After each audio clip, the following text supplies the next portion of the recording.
easier to have it there. So, so hi, yay! We are going to look at today making a tea for headaches. So, headaches are a really complex condition, right? And so we have a lot of people will come in and ask for a tea blend for headaches, and you know, that kind of starts a whole big long conversation about, well, tell me more about your headache, right? Because there's so many contributing factors to what can cause headaches. But it's also really handy to have a blend that can kind of serve to give some basic support. So today we're going to go through some of the primary plants that I use specifically for headaches, why we choose them, and then we'll make a blend, and we'll talk about some variations on the blend too, so that you can adjust it to focus more specifically on some specific underlying factors and causes for headaches. So what I want to do is actually get the tea kind of going pretty quickly so that we can get it brewing while we're talking, and then we can also be ingesting it. So what I'm going to do is I'm going to blend it first and write down the formula, and then we'll go through and look at the rationale for the formula afterwards, where we would generally do that. Hi Teresa. Hi Jean. Do we ship herbs? We do ship herbs, Jean. If you go to our website, you can order bulk herbs there, or you can call the shop and talk to one of us and just place an order like old school. Yeah, but also if you have a local herb store, support your local herb store, because they really, really need your support. So, but if you don't have a local herb store, we are happy to step in. So I was going to, what was I coming over here for? Tea. Tea. Was it tea? I guess so. Somebody to help you put the mix together? No. Okay, I think I was just, I don't know, I was wandering off. So let's talk about some of the primary plants then that we're using. I have 4 plants, which is by no means the only plants, of course, that we can use for headaches. These are my primary ones. Hi, Acadian Homestead. I live in West Virginia. Oh, Jean, thank you so much. Well, we really love your support. So we have 4 herbs that we're looking at today. Wood betany. I'm just going to write them quickly here, and then again we'll go through kind of a longer conversation with them. Each of which, of course, could do an hour, so I'm going to have to be really good about not going off on little paths and shiny things. So help me out here. Meadowsweet and lavender and Tulsi. So I'm being very good and stopping it at 4 plants. But again, we'll talk about some additions there. So I'm going to use, so when we're making a tea blend, you can just blend your herbs using a spoonful, a couple of spoonfuls. However, generally, if you're making a tea formula, you want to measure by weight. It's a more accurate measurement. This is true for baking, it's true for soap making, it's true for teas, when you need to be just a little bit more specific. Now, sometimes it doesn't matter, and you don't need to be for it to be specific, right? You're making a nourishing tea blend of nettles and oat straw and rose hips and raspberry leaf and, you know, just a bunch of really nourishing weeds, in which case, how much? Use a whole bunch, right? Just use a lot, because it's all going to be good for you, and it's going to be nourishing and very safe. And of course you can go overboard, but it's not likely that you're going to do so in the context of a cup of tea. So just do it, right? It is I like to think of it as the soup making mentality, where you can just kind of throw stuff into a pot of soup and generally make a pretty good soup. You can't do that with bread, right? So this is more of a specific formula. We're looking for more of a specific focus. We're looking at long-term support and nourishment of the nervous system also, and the musculature and all of that, but we're looking for a kind of a rapid response. And so because of that, we're going to need to be a little bit more exact in our measurements, and so we want to measure using weight. And this is one of the best examples of why we want to measure by weight instead of volume. So this is 1 ounce of mugwort, right? It's fluffy, it's about a cup and a half. I'm going to throw that over to you. Pass that around. And this is an ounce of elderberry. Throw that back to me, because actually I want to show, and then, nice. So 1 ounce, 1 ounce, right? And so there's a significant difference in how much plant material you're getting in a teaspoonful of elderberry versus a teaspoonful of mugwort, right? Because this is mostly air, and there's not very much air here, right? And so now I'll pass those. I think all of you folks are pretty comfortable with understanding that, but it's a concept that can be a little bit hard for people to understand, the difference between measurement with weight and measurement with volume. So we're going to measure with weight here, and so I'm going to make a blend that is, let's see, so generally if I'm making a formula, I'm going to get my herbs together, and then we're going to discuss the parts, right? This is the recipe of the formula. And we've done this before in class, so this should be somewhat comfortable for people. The default formula that you're starting out with is equal amounts of each one, right? And so equal amounts of each one would look like a formula like this. Would that be a good formula? Probably. I think not, because I think that's way too much lavender. Right? That is a lot of lavender. That's going to be soapy and strong tasting and just bitter and ugh. So also, I really love wood betony. So I'm going to bring wood betony up for 2. And I love meadowsweet. And maybe I want something that's a little stronger, more needed for more kind of acute support. So those are my primary acute support herbs. So I'm going to bring those up to a higher amount. These are aromatic herbs that are giving some secondary support. So I'm going to keep them down the bottom. So our formula is going to be 2 parts of wood betony, 2 parts meadowsweet, and then 1 part lavender and 1 part Tulsi, for a total of 6 parts in this formula, right? And so now I can make my blend. How much am I going to make? Well, if I'm going to make 3 ounces here, so we can have like a half ounce of it to take home. If I'm making 3 ounces, then 3 ounces is my goal amount. 6 parts goes into 3 ounces, 1/2 part, right? So if 1/2 part, this would be 1/2 part because it's 1 part. This is 1/2 ounce.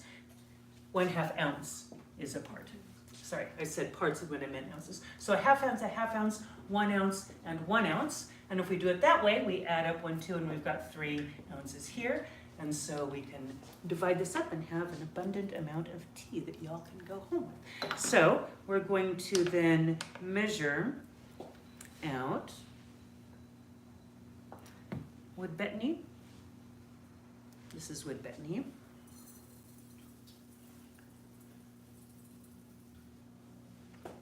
So 1 ounce of wood betony, and then 1 ounce of meadowsweet.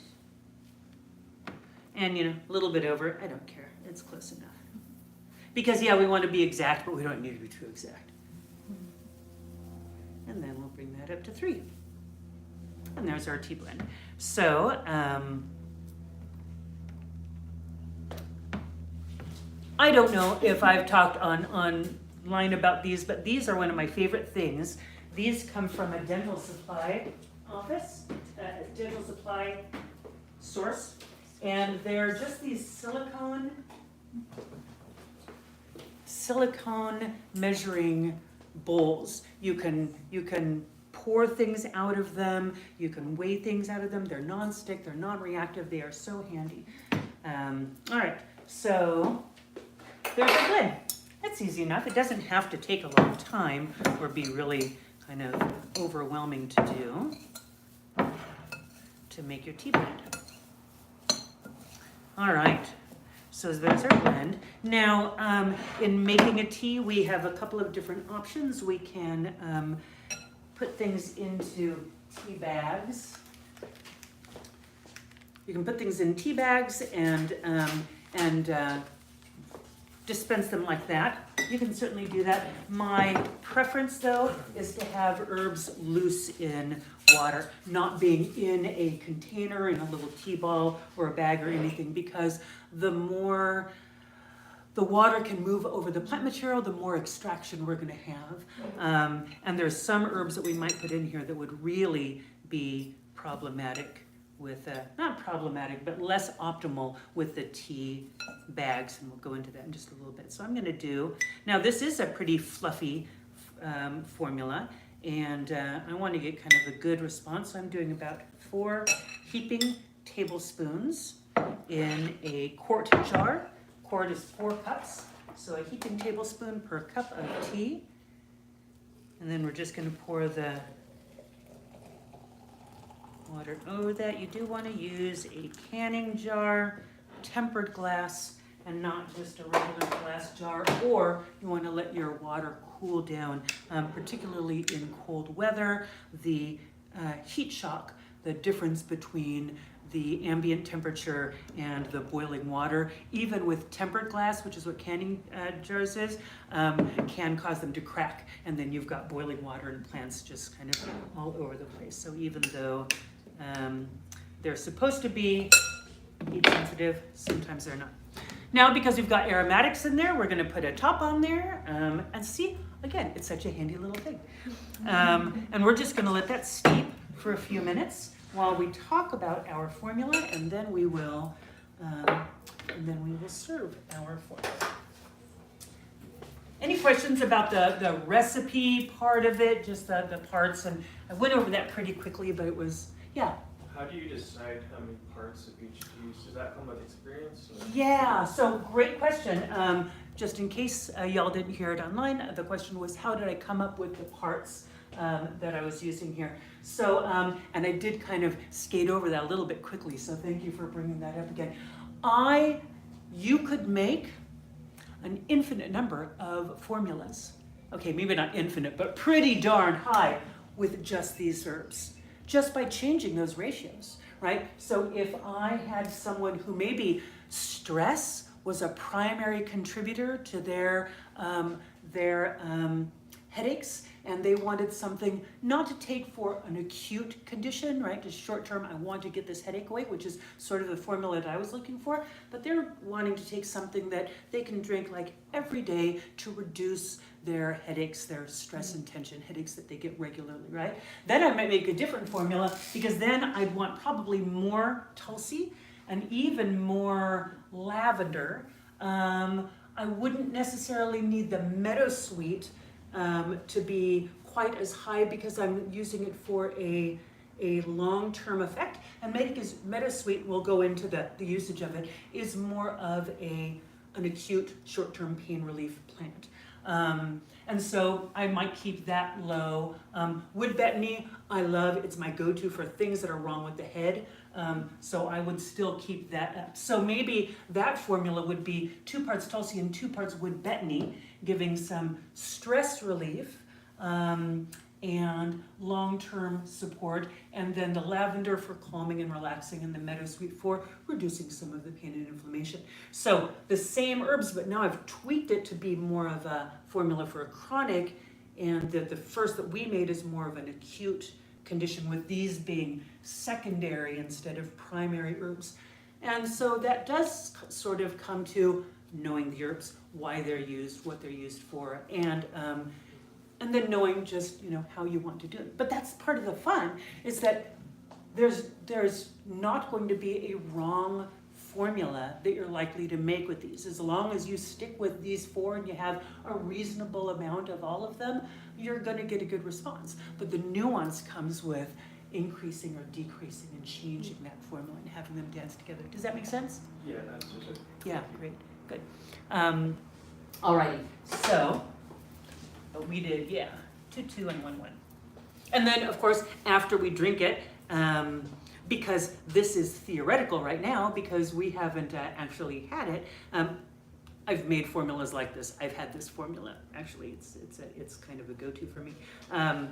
But after tasting it, we might want to revisit that formula and go, whoa, no, I need to like really change up that formula because maybe the blend was kind of funky tasting or didn't give you the effects that you want. So the first time that you're making a formula, or the first formulas that you'd make, you'd want to make a relatively small batch because you wouldn't want to find out that, wow, that was way more lavender than I wanted in, having 3 ounces of the formula around, right? Choke it down or give it to someone, but it's just better to not have it. I know, right? It made me, oh. There are people who come on YouTube live streams and like to make comments. Say random things. Yeah. Let's see. So as this is steeping, let's talk about then the effects of all 4 of them. So wood betony is a plant that comes from the European tradition. Now, here is a issue that we want to be mindful about when it comes to common names, right? These are all the common names of plants. And the thing is, some plants have different common names. And there is another plant that's called wood betony. Completely different plant with a somewhat similar effect. So when we're talking about wood betony, we're talking about, I didn't leave enough room here. We'll just do it right under.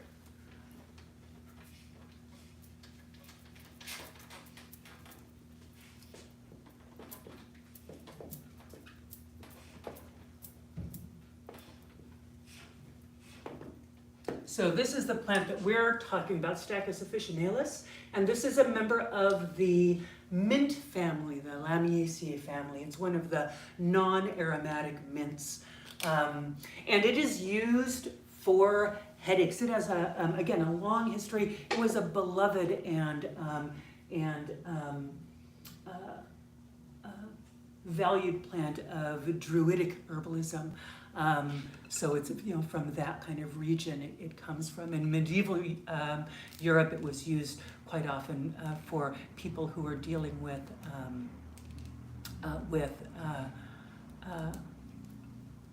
demonic possessions, right? Demonic possession use wood betony. It is a sacred herb and it drives out demonic possession.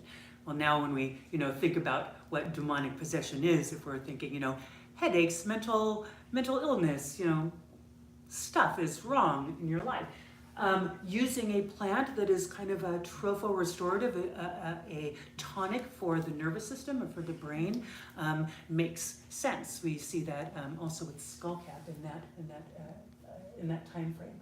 So wood betony was used for any kind of issues with the head, with headaches, certainly with nightmares, with overactive kind of energy in the head, heat, right?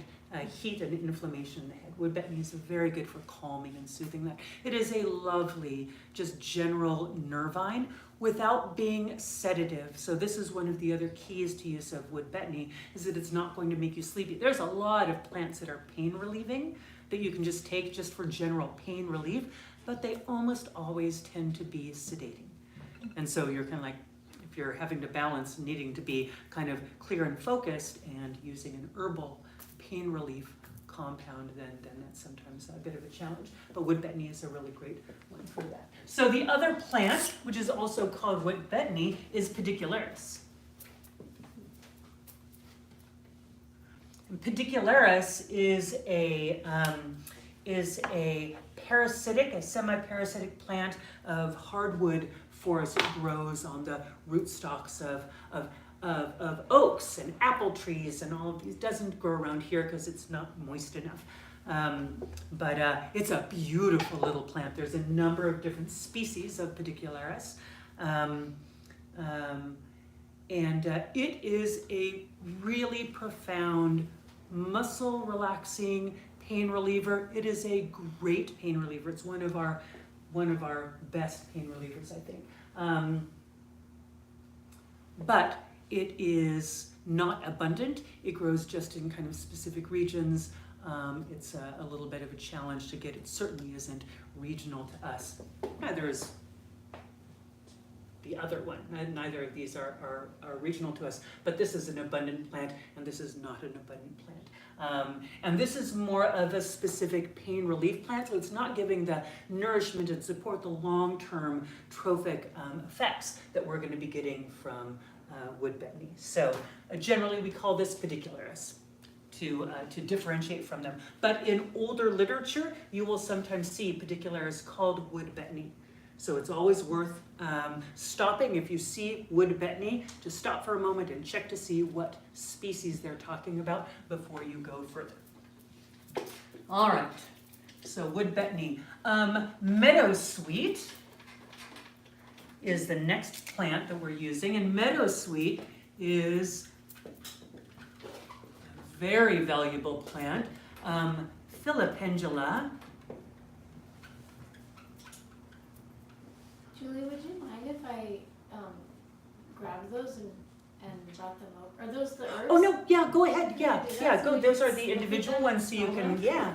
Can I ask one quick question before Yes. we go deeper with meadowsweet? You just said what the difference with, what was that other one? Pedicularis. Pedicularis. You're saying it won't do something that. It's that not betony would do. nourishing. It's not. We don't use pedicularis to nourish and strengthen the nervous system. We wouldn't take it to kind of build the system up. It would be standing in, and it has more of a musculoskeletal effect and not so much of a nervous system effect. It's very, very good for doing what it does. But if we're making a formula, we always want to have in our herbal formulas, we want to have something that is giving strength and nourishment to that system, right? We never just want to go in and suppress symptoms and go, there you go, we're being herbalists, so we're all natural. We always want to give some support with the long-term goal of not having to take whatever we're giving, right? Not having to take this tea blend. It's great that we have it, absolutely, but our goal is not just to have this, stand in for ibuprofen, super handy that it might be able to do that, but optimally we want to just not have the headaches.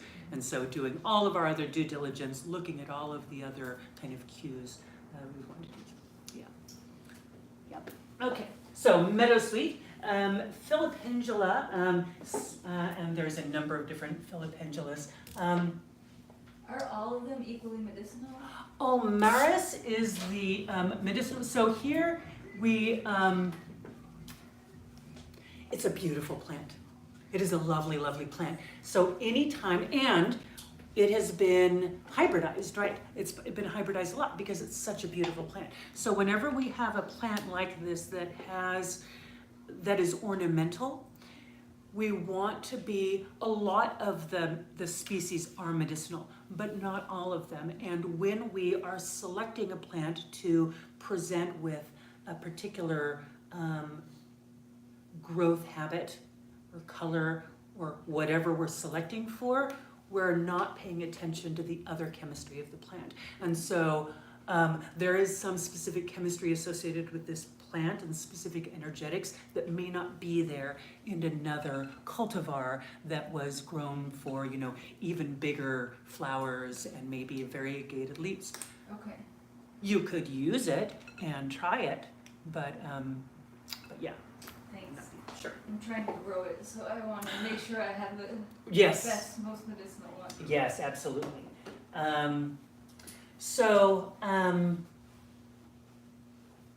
This is the current name. Meadowsweet used to be in the genus Spirea. So older literature will talk of it as Spirea. It is now a Filipendula. And meadowsweet is, so people talk about the original, would this blend be a good candidate to tincture? I'm not a tea person. It absolutely would be a fine tincture, and the board is blurry. Teresa, I'm sorry, the board is blurry. Can I write like larger? I'll try to write larger. But yeah, this would be a great tincture blend. So, and so Teresa's asking, is the Reeves Spirea the same? I don't know. I don't know, because that is exactly the issue. Spireas and filipendulas are beautiful, beautiful plants. And so when we have one that has been cultivated for a specific growth, it's like it's too far back. Okay. Well, I do generally have this closer. I'm trying a new thing so that y'all are like, there. Now you're closer. Maybe that will help. Yeah. Yeah. So don't know about the reef spirea. You generally, when you're looking for medicinal herbs, you want to use the specific species if it's named, and again, anytime that you have an ornamental, something that's cultivated for a specific purpose, you know, you might not be getting that chemistry. Okay, so spirea is the older name, and this is one of the keys to its history. So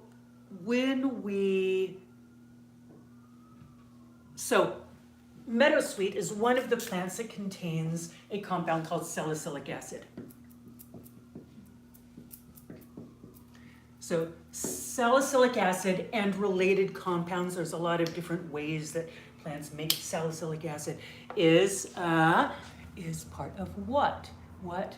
Aspirin. Aspirin, yes, aspirin. And where does aspirin originally come from? Willow. Yeah, we're taught that it comes from willow. So willow is in the Salix genus, right? That's willow. It's named for salicylic acid. The family name, the botanical family, is the Salicaceae family, and most of the Salicaceae family of trees has salicylic acid in it, absolutely. But aspirin originally was extracted from meadowsweet, not willow. We're always taught willow, but it wasn't. It was meadowsweet. In fact, the name aspirin still contains the base of the name, right? So they took salicylic acid, which is commonly available in herbal form, but the Bayer company in the late 1800s wanted to patent this, and you can't patent a natural product. But a very easy way to make a natural product into a synthetic product is to attach an acetyl group to it. And if you attach an acetyl group to it, now you have acetyl salicylic acid, and that is a synthetic compound that can be patented. And so that is what, and so they kept the A from the acetyl group and attached it to spirea and came up with aspirin as the name for their new product.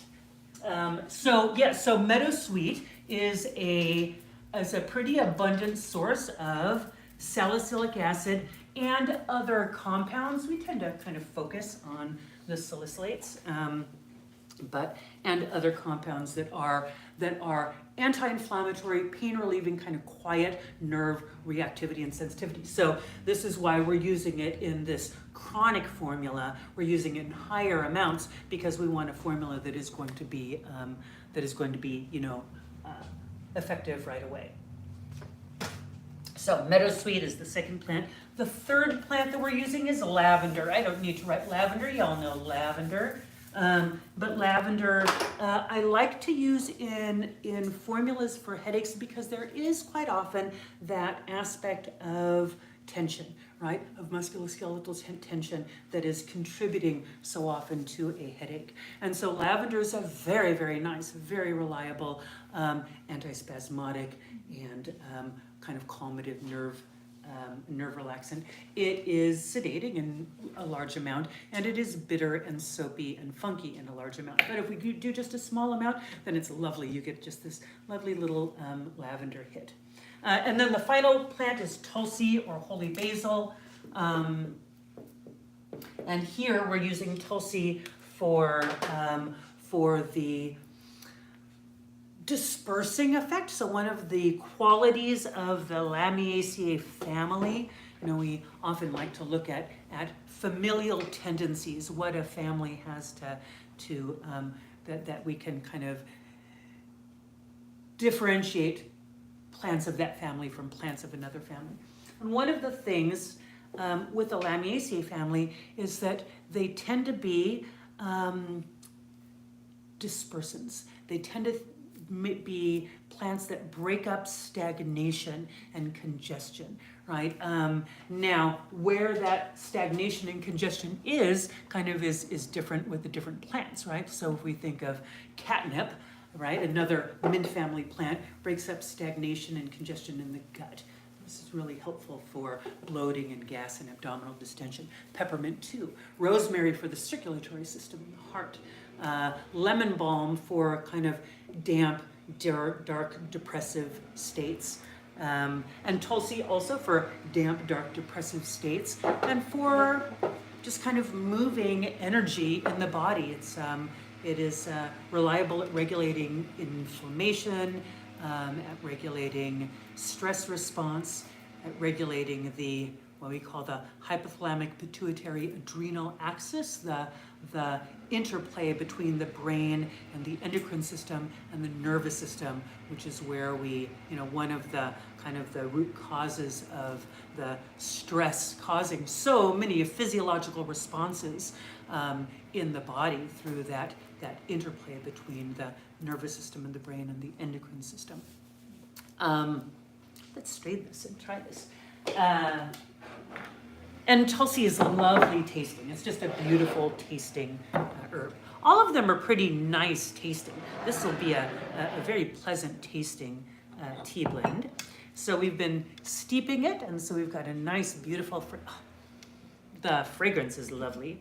And now see, if we had had this in a tea bag or a ball, it would be extracted. There would be tea in there. We would see a different color, absolutely. But it wouldn't have extracted as completely, as fully. And you wouldn't get the opportunity to just kind of be in relationship with the herbs. And that's always a fine idea. So when I use the herbs in a pot like this, to show y'all, I just use a strainer, just a kitchen strainer. It works beautifully for straining stuff. Is there a particular cultivar of Tulsi that you prefer, or are all of them? I don't like the Vana Tulsi. That's the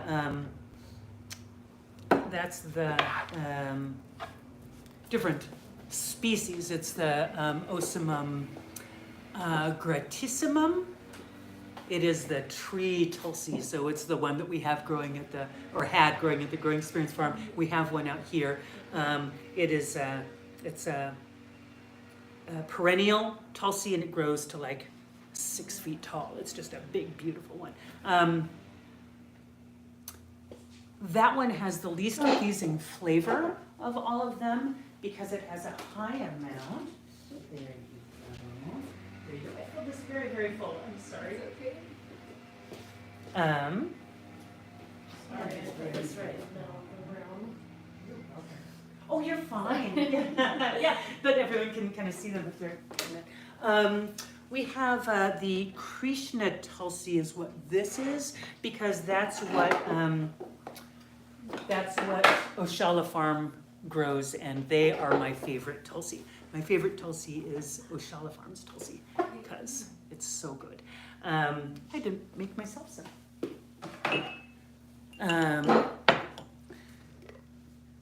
So now modifications on this.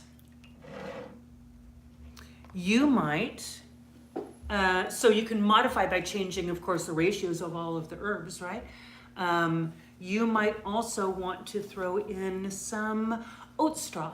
Would be great in this formula. Oat straw is the richest source of magnesium in the herbal world. And while it's not enough to correct a frank deficiency of magnesium, it's a good source. And oat straw is also just kind of neutral and mild. Sometimes when you have a headache, having something that's too much sensory input can kind of trigger more, right? And so this is very aromatic, and it might just be a little bit too much for someone. So if you wanted to play down the aromatics, throwing that in there. Tulsi is, yes, it's a basil, that's right. It's a Tulsi basil, but so it's an Ocimum, that's the genus of basils, right? So our culinary basil is Ocimum basilicum and other related ones, right? But that's kind of your standard, like the Genovese basil. And then Ocimum tenuifolium, is your annual holy basil, and then the Ocimum gratissimum is the big old perennial holy basil, and then yours don't get really big, so yours is going to be the annual ones, and most of them don't get really big, grow to about 12 to 18 inches, and maybe 24. The basil does seem to have the same benefits, yes. So the big difference that I see, and this is true for all of the ocimums, basils have a tendency they like to make a chemical called eugenol. This is my big beef with Tulsis, with basils. So this is culinary basil also, it's all of them. Eugenol. And you might say, what is that? I don't know that. Yes, you do. Because eugenol is the chemical that makes cloves taste like cloves. Right? That clove taste is the chemical eugenol. And basils also like to make eugenol. Some of them like to make a lot. And Vana Tulsi, the big old one, likes to make a lot of eugenol. And that's why I don't like it that much. The eugenol content is really, really high. Eugenol is a topical pain reliever. That's why clove oil is so often used in dental effects. But yeah, it's not something that I need in my Tulsi, and I really don't like that flavor. But for people who love that flavor, you like that flavor. So you might choose that, right? So that's very much an individual thing. But to answer Teresa's question also, most of the basils, this also, I think, applies to culinary basils. I think that most of the basils are going to have the same effects, but in our culture, we had holy basil come over, and we were like, ooh, it's holy, and it's from far away. It's from India, and it's called holy, and so it's a more magical plant because of that. All plants are equally holy, but we do have a tendency to fetishize things that are far away and unusual, and so we. I think that if we looked at culinary basil, and we've seen this actually in Europe, there have been quite a lot of clinical studies on the use of culinary basil, plain old Ocimum basilicum, for treatment of learning disorders for ADD and ADHD. They're using fresh juice of holy basil, stabilized, made into like a tincture, but it's the juice with some alcohol to stabilize it. It's called a succus. But use of fresh basil succus if we think of basil is a cephalic. It increases mental alertness and clarity and focus. But I think, if we looked at the Ocimum basilicum, we would find very similar effects. So I think a basil is a basil, and I think that all of them are fine, and it's just finding the one that you like, that tastes good to you, and works well for you. But that being said, I do love the Oshala Farms basil. That was the Vana version that has so much. That's right. Yes, that's the Vana Tulsi. Yes. And if you get it, for a long time, Mountain Rose was out of their other Tulsis. All they had was Vana, and so I got a pound of Vana from them. This was years ago. And it was horrible. It was so bad. I was like, oh no, I just ruined tea blends that I made. Just again, ruined from my point of view, because Khan would have said, oh, these are just delicious. What are you doing? This is so different. I really love your new tea blends. But you'd have to take into account what you blended it with, because it would absolutely taste. Yeah, and you can modify, right? It's not so horrible. It's not like chewing on cloves. I think It's not as good as chewing. it's not as good. It's different than chewing up clothes.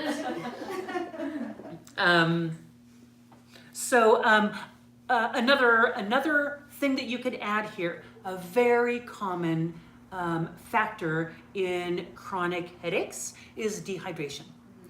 I think that's just a chronic factor for so many people for health issues. So you could certainly throw something in here to help it to be more moistening to the body, right? Throw some marshmallow root in there. It's the default, make something slimy. But you could throw, other things in there. And one that I would think would really go well in here would be linden. Linden would be delightful in here.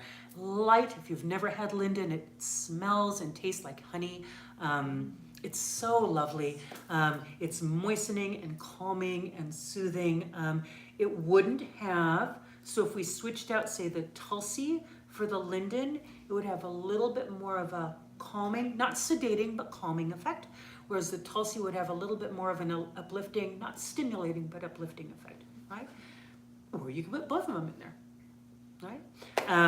But that would be another thing that would be really, really nice in here. Again, kind of depending on the person.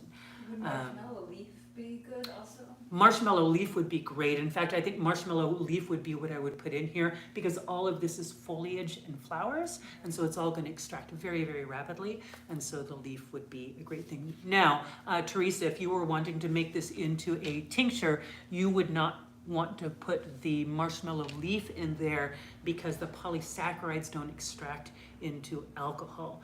You could do the linden, but even the linden polysaccharides do tend to precipitate in a tincture, especially in a tincture blend. If you're blending all of the herbs together, it's hard to tincture linden if you go upward of like 30% alcohol. But you could use licorice root. If you wanted to use something that was moistening, say if that was kind of what you were thinking of, licorice root is a really good go-to for making a tincture that is moistening when most of the moistening herbs are polysaccharide rich, and polysaccharides don't like alcohol, so you can't make an alcohol tincture of polysaccharide. So you're kind of stuck there going, okay, what do I moisten my tincture with? But yeah, licorice root is a good one, and Solomon seal is a good one. Yeah, so those would be your, you've heard don't tincture marshmallow, and that's why. In fact, for my students, I will make a very strong decoction of marshmallow, and you can do this at home because you'll remember this is exactly why you never tincture something that's rich in polysaccharides.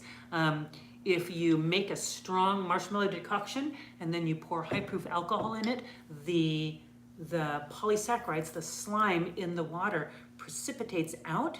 It is denatured by the presence of the alcohol. It changes its chemical structure, and it turns into this big wad of the most disgusting slime. It looks just like snot. It looks like you just blew your nose into this pot of alcohol. It's all precipitated, and it's just this big wad. And you see immediately why you do not tincture marshmallow. Does echinacea root do the same thing? Echinacea won't, only because it doesn't have the heteropolysaccharides, the mucilage. Mucilage will clump like that. All polysaccharides don't like alcohol. It's only mucilage that does it so much that you can like go, ooh, look at this. But any plant that is rich in polysaccharides, you want to keep to a total alcohol content of no more than 40%. Now with echinacea, you have Echinacea purpurea, which is high in polysaccharides, so you have 40% alcohol. But you also have Echinacea angustifolia, which is low polysaccharides and high alkylamides, and that likes more alcohol. So it depends on the species that you're using. So Echinacea angustifolia, we would tincture at about 70%, and the purpurea we tincture at 40%. Yes. And that's also why, when you're looking up what alcohol percentage to tincture Echinacea at, you'll get confusing variations because no one ever tells you, oh, it's because I'm looking at this species. Oh, I'm looking at this species. They don't say that because it's just Echinacea, but that is the difference there. It makes so much sense. Right, yeah. And they're both valuable. It's just, what are you looking for? What do you have on hand? Yeah. Could you do a glycerine glycerite? With You could the absolutely do a polysaccharides? glyceride with this, and that is a way to make an extract and protect the polysaccharides because the glycerin doesn't damage the polysaccharides. And glycerin is really good for extraction of pretty much anything that's water soluble. And this is all water soluble, so yeah, this would make a great glyceride. And then it would be really nice to give to children in a glyceride form if it was Tasty. over 2 years old. Be pretty tasty. We don't use salicylates in younger children. My husband is allergic to marshmallow, but he can take okra leaves to help with cough and dry sinuses. That's very interesting because okra is in the Malvaceae family. It's related to marshmallow, but yeah, it's nice that he has that option. But yeah, okra leaves is the same as marshmallow leaf. It's the same chemistry. It's very interesting there. You can also try, Teresa, where do you live? I have a feeling, are you in the Southwest? Because if you are somewhere where nopal is abundant, nopal is Southwest Georgia, yeah. No, but you know nopal is cactus, prickly pear, cactus paddles. Nopal is abundant around here, right? Because we're in Southern California. Nopal is an excellent non-Malvaceae family, right? Completely different family, just in case there might be, because I'm just a little bit, if your husband is allergic to marshmallow, he might have like you do have access to prickly pear, great. He might have like a low-grade reactivity to the okra leaf that may not be presenting now, but might just kind of build up just because they're so closely related. But prickly pear, just chop them. What I do is I'll get a paddle and clean it or buy it cleaned and then just chop it up. You don't have to peel it, just chop it up and throw it in the freezer. So you have little individual quick frozen little chunks of nopal. You can also go to a Mexican grocery store and just buy a bag of them that are chopped up for you already, which is like really nice if you don't want to clean them. It's a little bit of a bother to clean it. Take those, lay them on a tray and throw them in the freezer and freeze them and then put them into a container. And now you can take 2 or 3 little pieces of nopal and stick it in a quart of water, fill it up with water or tea, whatever. And it makes the most lovely moistening, mucilaginous drink. It's so good. So you might try that too as an option. All right, so there's our tea blend with some modifications. If you want to take some of the tea home with you, I will give you some bags and you can just fill it up when you go. Make a little label, because I did make labels for them. You're welcome. There you go. I am not going to kick that over. And then you can take that home. I think next time I make this, I would drop that lavender down a little bit more. It was a bit too much lavender. You don't see him drinking that, yeah. Yep, it's fair, absolutely. I love it. Alrighty, but hey, you've got him drinking something, and that's really helpful. Okay, so there you go. There's your recipe for the week. I'll see you next week. Folks, thanks so much for stopping by. Oh, till next week. No problem. Thanks, Acadian Homestead. See you later.